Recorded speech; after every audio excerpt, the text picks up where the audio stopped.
শুরুতে একটা লাইক দিয়ে সম্পূর্ণ ভিডিওটি দেখার চেষ্টা করবেন। এখন আমি মূল রেসিপি শুরু করে দিচ্ছি। আজকের রেসিপি তৈরি করার জন্য প্রথমে একটা মিক্সিং বোল নিয়েছি আর নিয়েছি একটি মাত্র ডিম। ডিমটাকে আমি প্রথমে ভেঙে নিচ্ছি। বন্ধুরা, ডিমটা নর্মাল রুম টেম্পারেচারে নেওয়ার চেষ্টা করবেন, এতে করে কেকটা দারুণ সুন্দর হবে। আর দিয়ে দিচ্ছি 1/3 কাপ চিনির গুঁড়া। বন্ধুরা, চিনিটা আপনারা আপনাদের স্বাদ অনুযায়ী দিয়ে দিবেন। চিনিটা অবশ্যই গুঁড়ো করে নেওয়ার চেষ্টা করবেন। তারপর দিয়ে দিচ্ছি স্বাদ মতো লবণ, আর দিয়ে দিচ্ছি 3 টেবিল চামচ রান্নার তেল। তেলটা দেওয়া হয়ে গেলে ডিমটাকে আমি ভালোভাবে ফেটিয়ে নিব। 3 থেকে 4 মিনিটের মতো ডিমটাকে ভালোভাবে ফেটিয়ে একটা ফ্রমি ভাব করে নিতে হবে। বন্ধুরা, আপনারা চাইলে হ্যান্ড উইক্সের সাহায্যে করতে পারেন, তবে আমি কাঁটা চামচের সাহায্যে করছি। অনেকের হাতের কাছে হ্যান্ড উইক্স থাকে না দেখে তারা কাঁটা চামচ দিয়েও এভাবে করে ফেটিয়ে নিতে পারবে। আমি তার জন্য কাঁটা চামচ দিয়ে এভাবে করে ফেটিয়ে নিচ্ছি। বন্ধুরা, আমি 3 থেকে 4 মিনিট এভাবে করে ভালোভাবে ফেটিয়ে নিচ্ছি। যখন দেখবেন ডিম আর চিনির কালারটা একদমই চেঞ্জ হয়ে আসছে, তখনই একদমই বিট করা পারফেক্ট হয়ে গিয়েছে। তারপর দিয়ে দিচ্ছি 1 কাপ ময়দা। বন্ধুরা, আমি ময়দাটাকে আগেই চেলে নিয়েছি, আর কেক বানানোর সময় ময়দাটাকে চেলে নেওয়ার চেষ্টা করবেন। তারপর দিয়ে দিচ্ছি 1/2 টেবিল চামচ বেকিং পাউডার দিয়ে তারপর আমি এখন ডোটাকে সুন্দরভাবে রেডি করে নিব। আমি আজকে কোনোভাবে এখানে হাত ব্যবহার করব না, আমি কাঁটা চামচের সাহায্যে সম্পূর্ণ কাজটুকু করে নিব। দেখেন, আমি এভাবে করে মিশিয়ে নিচ্ছি। বন্ধুরা, আমি এখানে আরেকটা কথা বলে দিচ্ছি, একটু একটু করে অল্প অল্প করে ময়দাটা দেওয়ার চেষ্টা করবেন, এতে করে গোলাটা অনেকটাই সুন্দর হবে।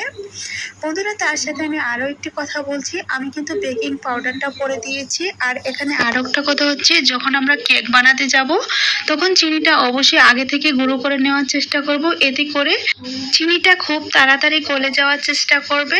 দেখেন বন্ধুরা, এই ডোটা কেমন হয়েছে, এর চেয়ে টাইট করা যাবে না। ঠিক এই অবস্থায় তেলে ভাজা কেকটা ভেজে নিতে হবে।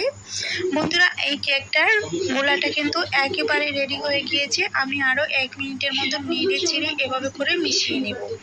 বন্ধুরা, দেখেন কতটা আঠালো হয়েছে, আর এই আঠালোর কারণে কেকগুলো দারুণ সুন্দর হবে। আর কেকের গোলাটা একদমই রেডি হয়ে গিয়েছে। এখন আমি এই কেকের গোলাটাকে 5 মিনিটের জন্য রেস্টে দিব।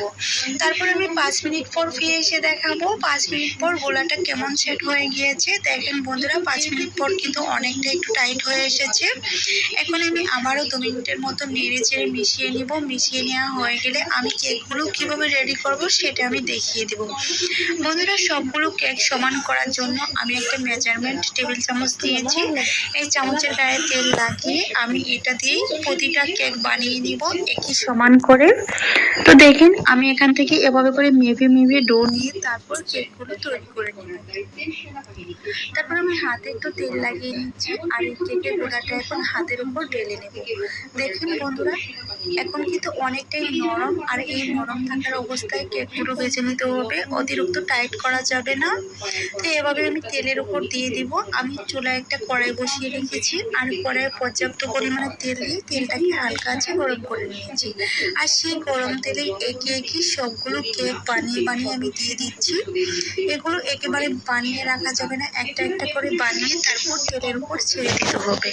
বন্ধুরা, তেলটা অতিরিক্ত গরম করে তারপর গরম তেলে ছেড়ে দেওয়া যাবে না, তেলটা হালকা একটু গরম হলে সেই অবস্থায় এই কেকগুলো দিয়ে দিতে হবে। আর প্রথম অবস্থায় কেকগুলো চুলার আঁচটা একেবারে লোয়ে রেখে তারপর কেকগুলোকে এভাবে করে বেছে নিতে হবে। অতিরিক্ত জাল দেওয়া যাবে না, এতে করে উপর থেকে তাড়াতাড়ি কালার চলে আসবে আর ভিতরটা অনেকটাই কাঁচা রয়ে যাবে, খেতে ভালো লাগবে না, একেবারে নষ্ট হয়ে যাবে। দেখেন বন্ধুরা, কেকগুলো কিন্তু এখন অনেক বেশি ফুলে গিয়েছে। আমার 1 কাপ ময়দা থেকে অনেকগুলো কেক হয়েছে। বন্ধুরা, আপনারা যদি কেকের পরিমাণ আরও বাড়িয়ে বানাতে চান তাহলে আরও কিছুটা ময়দা বাড়িয়ে দিবেন, আর একটা ডিম বেশি দিয়ে দিবেন, এতে করে কেকগুলো অনেক বেশি হবে। বন্ধুরা, আমরা যখন কেক বানাতে যাই অনেক সময়ের প্রয়োজন, আর এই কেকগুলো শুধু 10 মিনিট সময় হাতে নিয়ে কেকগুলো বানিয়ে নিতে পারবেন।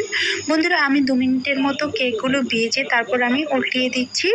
দেখেন, অপর পিসটা একটা কালার চলে এসেছে, আর অপর দিকটা এখনও কিন্তু অনেকটা নরম রয়ে গিয়েছে। একটার গায়ে আরেকটা লাগাবেন না, তাহলে কিন্তু একটার সাথে আরেকটা লেগে যাবে। দেখেন, আমারটা একটু লেগে গিয়েছিল, তারপরে ছেড়ে গিয়েছে।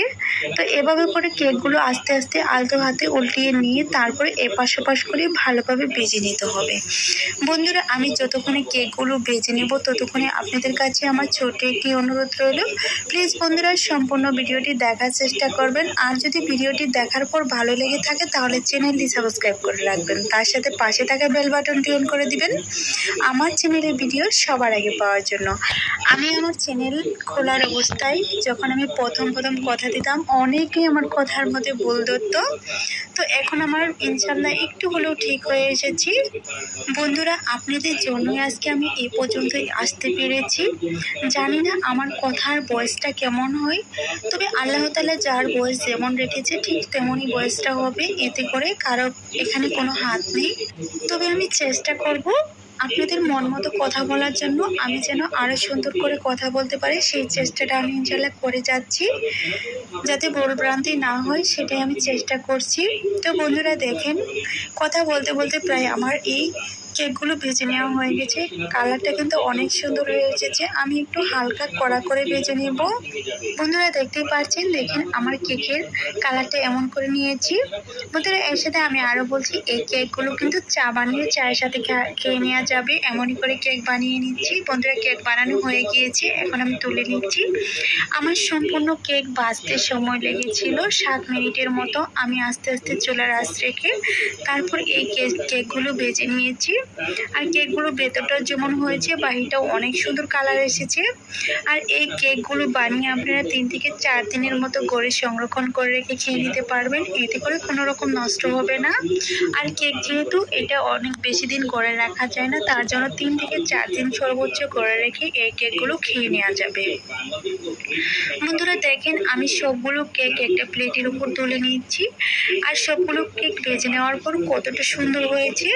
বন্ধুরা আমি সবগুলো কেক একসাথে করে নিয়ে চলে এসে দেখাচ্ছি। দেখেন আমার সবগুলো কেক কিন্তু এখানে ভেজে নেওয়া হয়ে গিয়েছে। আর আমি সবগুলো কেক একটু নরম না শক্ত দেখিয়ে দিচ্ছি, কতটা তুলতুলে হয়েছে। আমি যখন ভেঙে দেখাবো তখন বুঝতে পারবেন কেকগুলো কতটা সুন্দর হয়েছে।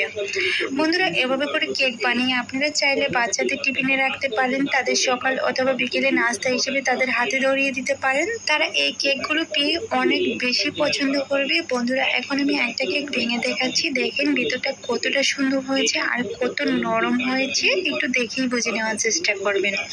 আমি এই